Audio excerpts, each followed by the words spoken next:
አዶ ነው መጋባት። የሚወድሽን አግቢ፣ የምትወድህን የምትወዳትን በመንፈሳዊ ስርዓት አግባ እያለ ነው። ቅድመ ጋብቻ የአኗኗራቸውን ፍላጎት አለመነጋገር ትዳር ላይ ፈተና ያመጣል።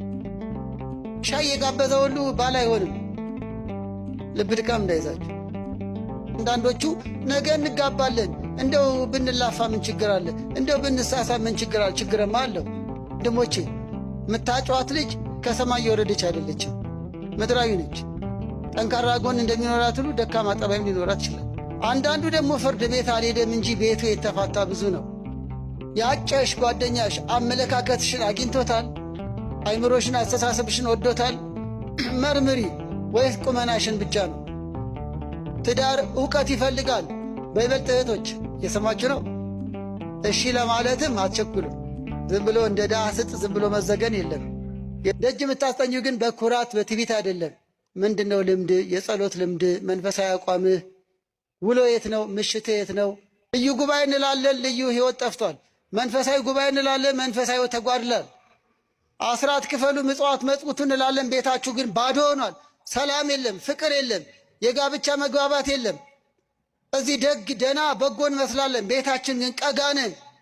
የውጭ አልጋ የቤት ቀጋ በዝቷል።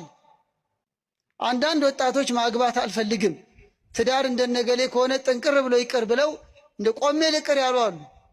ለምን? የእኛን አይተው። እሳት በአግባቡ ከያዙት ምግብ ያበስላል፣ መልካም መዓዛ ይፈጥራል። በአግባቡ ካልያዙት ያቃጥላል። ወጣትነትም እንዲህ ነው። መተጫጨት ለጋብቻ ዓላማ ነው። አስተውሉ። መተጫጨት ለፍቅረኝነት አይደለም። መተጫጨት ጓደኛ ሆኖ ፎቶ እየተነሱ እንደ በየካፍቴሪያው እየዞሩ ለመኖር አይደለም። ብዙ መዘነጥ የማይወድ አለ፣ የሚወድ ደግሞ አለ። እሷ ጋር ሆኖ ስፕራይት ነው የሚያዘው። እስከ 12 ሰዓት ስፕራይት ይጠጣል። ከ12 ሰዓት በኋላ ሌላ ነው። ቬሎ የሚባል አልፈልግም የምትል ደግሞ አለች። አይኔ አልፈልግም በአበሻ በባህል የምትል አለች። ፍላጎቷ ምንድን ነው? ፍላጎቱ ምንድን ነው የሚለውን የሚያውቁበት ጊዜ ነው። ታዋቂ ሰባኪ ብለው ያገባዋሉ፣ ታዋቂ ዘማሪ ብለው ያገባዋሉ።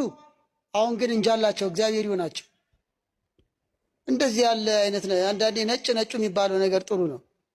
መተጫጨት ማለት መጋባት አይደለም። በዋዜማው ሊቋረጥ ይችላል ካልተግባቡ፣ እግዚአብሔር ካልፈቀደ፣ ሁኔታዎች ካላግባባቸው። ስለዚህ ዓላማቸው ለቅዱስ ጋብቻ ከሆነ እግዚአብሔር ፈቅዷል። ዓላማቸው ንብረት ላይ፣ ቁመና ላይ፣ መኝታ ላይ፣ መጫወት ላይ ብቻ ከሆነ እግዚአብሔር አልፈቀደም።